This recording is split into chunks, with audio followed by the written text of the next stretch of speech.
You guys will find that you have passions, and having a passion is a gift. I think we all have passions, and you don't get to choose them. They pick you, but you have to be alert to them. You have to be looking for them. And when you find your passion, it's a fantastic gift for you because it gives you direction, it gives you purpose. You can have a job, or you can have a career, or you can have a calling. And the best thing is to have a calling. And if you find your passion, you'll have that, and all your work won't feel like work to you. Many kids and many grown-ups do figure out over time what their passions are. And sometimes we let I don't think it's that hard. I think what happens though sometimes is that we let our intellectual selves overrule those passions. And so that's what needs to be guarded against. My job, one of my jobs as the leader of Amazon, is to encourage people to be bold. And people love to focus on things that aren't yet working. And that's good, it's human nature. That kind of divine discontent can be very helpful. But it's incredibly hard to get people to take bold bets. And you need to encourage that. And if you're gonna take bold bets, they're going to be experiments, and if they're experiments, you don't know ahead of time whether they're going to work. Experiments are by their very nature prone to failure, but a few big successes compensate for dozens and dozens of things that didn't work. So, bold bets, AWS, Kindle, Amazon Prime, our third-party seller business, all of those things are examples of bold bets that did work, and they pay for a lot of experiments. I've made billions of dollars of failures at Amazon.com. Literally, billions of dollars of failures. And you might remember Pets.com or Cosmo, or give myself a root canal with no anesthesia very easily. None of those things are fun, but they don't matter. What really matters is companies that don't continue to experiment, companies that don't embrace failure, they eventually get in a desperate position where the only thing they can do is make a kind of Hail Mary bet at the very end of their corporate existence. Whereas companies that are, making bets all along, even, big bets, but not bet the company bets. I don't believe in bet the company bets. That's when you're desperate. That's the last thing you can do. It's not. You could be out of work and have terrible work-life balance. Even though you've got all the time in the world, right. You could just feel like, oh my God, I'm miserable, and you would be draining energy. And so you have to find that harmony. It's a much better word. And I think for most people, it's about meaning.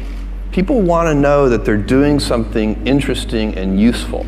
And for us, because of the challenges that we have chosen for ourselves, we get to work in the future, and it's super fun to work in the future for the right kind of person. You need to be nimble and robust. So you need to be able to take a punch, and you also need to be quick and innovative and doing new things at a high speed. That's the best defense against the future.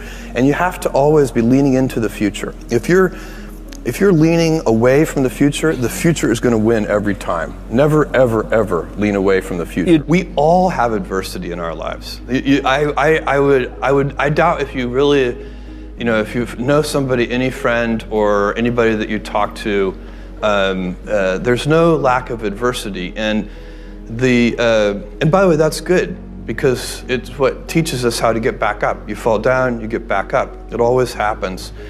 And you get certain gifts in life, and you want to take advantage of those.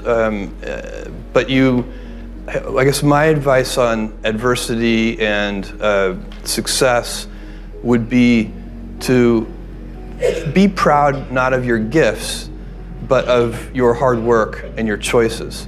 So, you may be, the kinds of gifts you get in life, you might be really good at math. It might be really easy for you. That's a kind of gift. But practicing that math and taking it to the next step, that could be very challenging and hard, and take a lot of sweat. That's a choice. You can't really be proud of your gifts because they were given to you. You can be grateful for them and thankful for them. But your choices you choose to work hard. You choose to do hard things. Those are choices that you can be proud of. Being an inventor requires, because the world is so complicated, you have to be a domain expert. I mean, in a way, even if you're not at the beginning, you have to learn enough so that you become a domain expert. But the danger is once you become a domain expert, you can be trapped by that knowledge. And so inventors have this paradoxical ability to have that 10,000 hours of practice and be a real domain expert and have that beginner's mind. Have that look at it freshly, even though they know so much about the domain. And that's the key to inventing. You have to have both. And I think that is intentional. I think all of us have that inside of us, and we can all do it, but you have to be intentional about it. You have to say, yeah, I am going to become an expert, and I'm going to keep my beginner's mind. You can't skip steps. You have to put one foot in front of the other. Things take time. There are no shortcuts. And but you want to do those steps with passion and ferocity. It's easy to have ideas. It's very hard to turn an idea into a successful product. There are a lot of steps in between, and it takes persistence, relentlessness. So I always tell people who think they want to be entrepreneurs, you need a combination of stubborn relentlessness and flexibility. And you have to know when to be which. And basically you need to be stubborn on your vision, because otherwise it'll be too easy to give up. But you need to be very flexible on the details, because as you go along pursuing your vision, you'll find that some of your preconceptions were wrong, and you're going to need to be able to change those things. So I think taking an idea successfully all the way to the market and turning it into a real product that people care about and that really improves people's lives is a lot of hard work. Don't try to chase what is kind of the hot passion of the day. I think we actually saw this. I think you see it all over the place in many different contexts, but I think we saw it in the internet world quite a bit, where at the sort of peak of the sort of internet mania in say 1999, you found people who were very passionate about something. They kind of left that job and decided, I'm going to do something in the internet, because it's it was almost like the the 1849 gold rush in a way. I mean, you find that people, if you go back and study the history of the 1849 gold rush, you find that at that time everybody who was within shouting distance of California was they might have been a doctor, but they quit being a doctor and they started panning for gold, and that almost never works. And even if it does work, according to some metric, financial success or whatever it might be, I suspect it leaves you ultimately unsatisfied. So you really need to be very clear with yourself.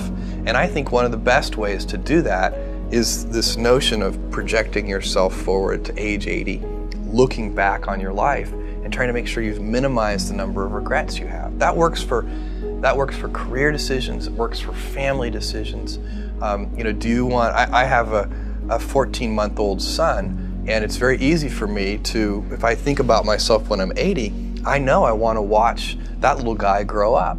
And so I don't want to be 80 and think, shoot, I missed that whole thing, and I don't have the kind of relationship with my son that I wished I had, and so on and so on. So if you think about that, so I guess another thing that I would recommend to people is that they always take a long-term point of view. And I think this is something about which there's a lot of controversy. There's a lot of people, and I'm just not one of them, believe that you should live for the now. I think what you do is you think about the great expanse of time ahead of you and try to make sure that you're planning for that in a way that's going to leave you ultimately satisfied.